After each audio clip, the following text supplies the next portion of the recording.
People were asking me what's going on in Malaysia because apparently there's anti-government protests in Malaysia, and they were saying they looked like they were copied and pasted from Hong Kong or from Thailand. And sure enough, if you look, that is exactly what's going on. If you go to Twitter for just 1 minute, they're all using the Twitter official Milk Tea Alliance hashtag.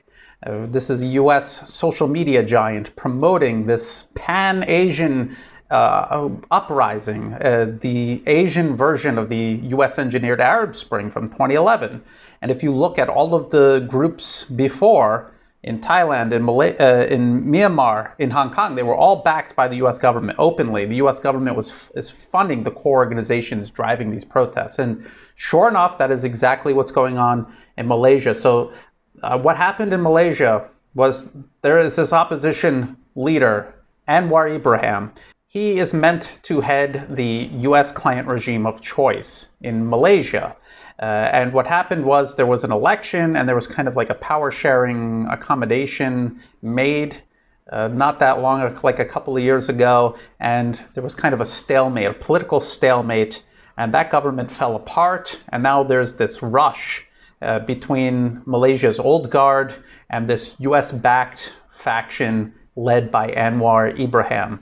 And in case you don't believe me, I mean, I've been writing about Malaysia for many years. This was one of the more recent articles. This is from 2018, when I was still using the Tony Carnelucci pen name. Washington Post covers up US meddling in Malaysia. While Washington wasn't looking, this is the Washington Post, while Washington wasn't looking, democracy won a major battle over authoritarianism in Malaysia, a Muslim-majority nation that just voted out its crooked, illiberal leader and has embarked on a peaceful transition to a new era of hope. The unexpected change has given the Trump administration a chance to reverse a policy of benign neglect toward the region, support democracy, and gain a rare win over China. The United States had little to do with last month's overwhelming election victory by a multiracial, multi-party opposition coalition in Malaysia. The Washington Post just completely and deliberately lies. The U.S. National Endowment for Democracy funds the opposition in Malaysia up one side, down the other. And we have Daniel Twinning here. This was a tweet that he put out. IRI Global, this is the International Republican Institute. It is a subsidiary of the National Endowment for Democracy, has worked to strengthen Malaysian opposition parties since 2002. This is him admitting this. For the first time since 1957, they won and are empowered. Democrats around the world can play a long game, confident that sooner or later their time will come. And at Josh Rogan, and this is him referencing the Washington Post, and this is Daniel Twinning admitting that the U.S. government was behind the opposition coming to power in Malaysia. And the whole purpose was what? Was to stop China, of course. So let's just listen to Daniel admit it himself. IRI, we had worked in Malaysia with opposition political parties since 2002. And guess whose funding we did it with? The National Endowment for Democracy. So for 15 years, working with NED resources, we worked to strengthen Malaysian opposition parties. And guess what happened 2 months ago? After 61 years, they won. I visited and I was sitting there with many of the leaders, the new leaders of this government, many of whom were just our partners we had been working with for 15 years. And one of the most senior of them, who's now one of the people running the government, said to me, gosh, IRI, you never gave up on us even when we were ready to give up on ourselves, right? And we're sitting in the Prime Minister's office. Here we are. Guess what the first step, really one of the first steps the new government took? It froze Chinese infrastructure investments. This is not a hugely pro-American country. It's probably never going to be an actual US ally. But this is going to redound to our benefit, right? And that's an example of the long game.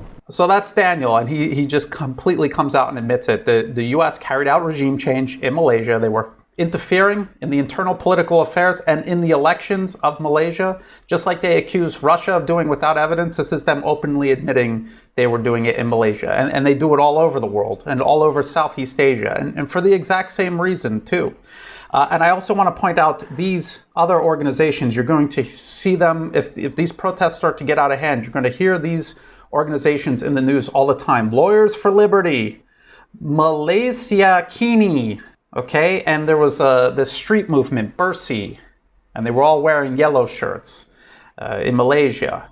These are all U.S. government-funded fronts. The gall of Malaysia Kini, if you go to their website to have a subscription where you have to pay money to read their propaganda when they are fully funded by the U.S. government, it's outrageous. These people have no shame. I guess if you're selling your country out to the United States, where would you draw the line? Keep all of this in mind. If the protests start getting out of hand, I will start to get into the situation in Malaysia extensively. But I just want to point this out, that this is just another copy and pasted U.S. regime change operation in Southeast Asia. I have been warning people for months, if not over a year now, that the U.S. is trying to instigate a Asia Arab Spring style uprising. And this is all about encircling China with failed, divided, destroyed states. So we already see Myanmar burning to the ground. We see the protesters here in Thailand trying their hardest to do so here. Now we have the beginnings of protests in Malaysia. And luckily, China got Hong Kong under control, but we still see extremists now with these outbursts. But that's more or less under control. So we have to keep a close eye on this. If you thought this video was useful, please like and share it. Think about subscribing. It helps the channel grow. It's free to do. Check the video description I'm going to drop a lot of my old work on Malaysia so you can look through it and see all of these organizations the U.S. has been funding for years. And you will see that they're still active in Malaysia today, and they're all backing the protests in the streets today. Unlike Malaysia Kini, I'm not funded by the U.S. government. I depend on my audience to support my work.